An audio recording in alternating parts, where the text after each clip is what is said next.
I am autistic. Yeah, what else is new?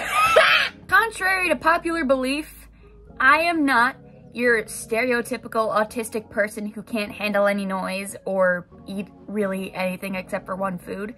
I'm generally high-functioning autistic. High-functioning autistic versus low-functioning autistic basically means that if you're high-functioning, you can generally take care of yourself, but low-functioning is more towards your stereotype of autism side. Even as a high-functioning autistic person, I still struggle with the effects of autism, if you will. Overstimulation is weird for me.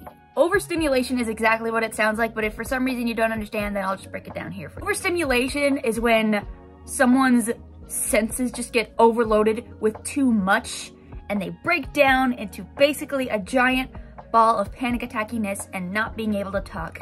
And this can range from a few seconds to a few minutes to, I've heard some people have these episodes happen for hours. But I only get overstimulated if it's in a place where I don't expect to get overstimulated. If I go to a place like a school function, dance. So if I go to a place like a dance or a theme park, I expect it to be loud. I expect there to be a lot of lights, so I don't get overstimulated. But if it's a place like at school or in my own home where I expect it to be generally quiet and it gets loud all of a sudden, that's when I start to freak out. I don't really know why that is. It just is. One time I got overstimulated. It's because I had someone in my improv class who just got really loud out of nowhere, and it doesn't help that I already don't like him. So that made me overstimulate and just kind of, for a good few minutes. Another thing I struggle with is food, and this is something that I don't like talking about because it makes me feel really insecure, but it's something that does need to be talked about in terms of people who are autistic, because it is something that people like me struggle with.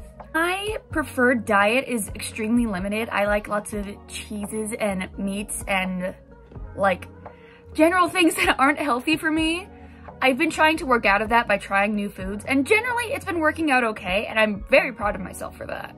But when people start to talk about it in front of me, that's when I get really embarrassed, and just, I don't like it when I talk about what foods I do and do not like in front of other people. But now I'm telling it to thousands of people, so yay. The other thing I struggle with is social interactions. I've had people who I consider close friends and I start to get the itch that they don't like me, and they are not mature enough to say, hey, you did XXX behavior and it made us feel uncomfortable, could you please stop it? I've never had that, and because they don't tell me, I don't stop whatever it is that they deem as they don't like. Like, it could just be a weird joke I made about true crime and that makes them uncomfortable. I like true crime, but I can understand that it doesn't appeal to everyone because of the whole murder thing. But if they were to say, hey, I don't like it when you make true. But if they were to say something like, hey, I don't like when you make true crime jokes, it really hurts my feelings and it makes me scared, could you please stop? I would stop, no questions asked. But since they don't ask me to stop whatever behavior it is that made them uncomfortable, I continue it and they continue to not like me more, which just causes more bad communication in the group. And ultimately, they ostracize me, and that makes me spiral. I've had this happen with at least 2 friend groups. One was with a bunch of other homeschool kids. I've actually talked about that in a video before. I will try to leave a link for it in the description if I can find it. And the other one was with a group of friends I made at camp who quickly ostracized me because I was different. The reason why I had this YouTube channel is to talk about my hyper interests, and people can choose to listen if they want. They don't have to listen to me rant about how much I love this or that or blah blah blah. You can choose to click on this video and listen to what I have to say. You don't even have to watch, you can just listen while you like draw or something, which is what I usually do with most YouTube videos. And I try to keep my hyper interests to myself unless they talk about it first, or I'm just curious if they know it or not. Then I will go freaking berserk. Because about 90% of my thoughts focus around my hyper interests. Like, even if I'm studying in class, I would think to myself, what would insert character from hyper interest do in this situation? And I'm just studying. Based on a video I made yesterday, well, at least by the time of this recording, it was yesterday, I think you can tell what my hyperinterest is, but I'm not gonna say it because I think it makes it funnier.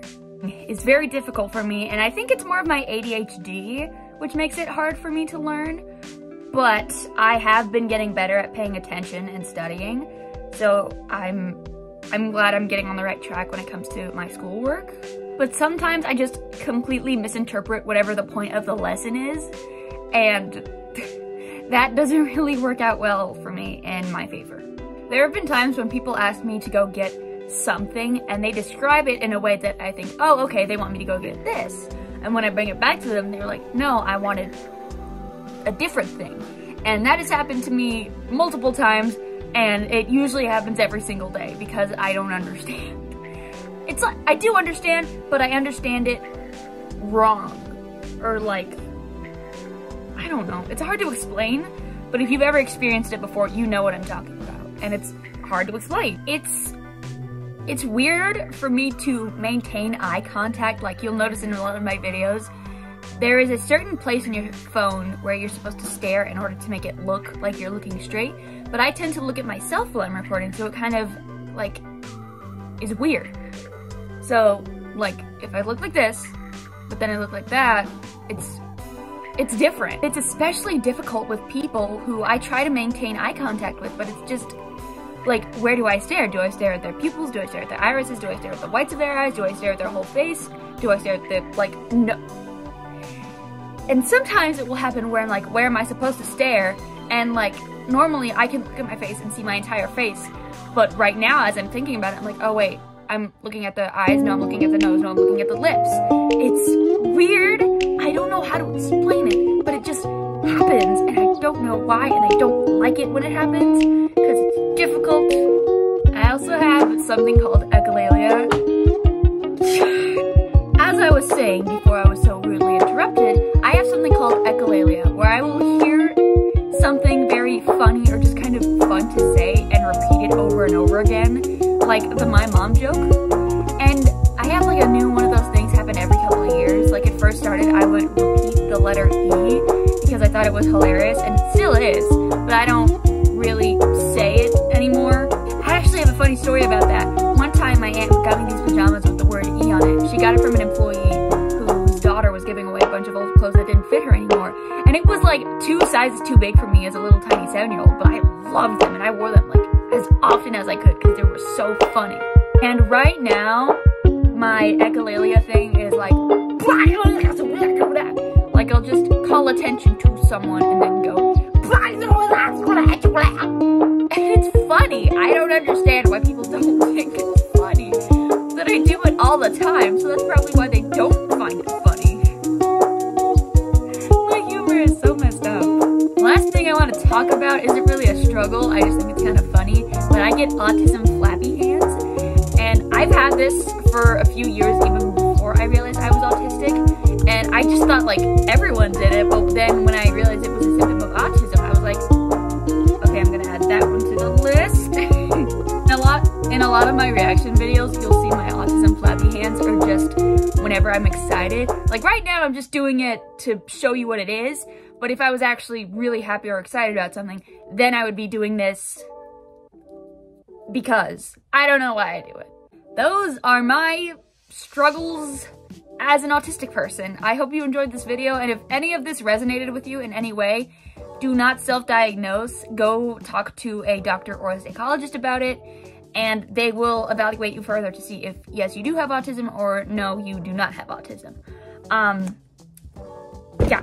Thank you guys for watching. All of the links to my social medias are in the description, as well as my shop if you want to go check out some cool little thingy things. Yeah, have a good day, night, evening, morning, whatever time you're watching this. Have a good day.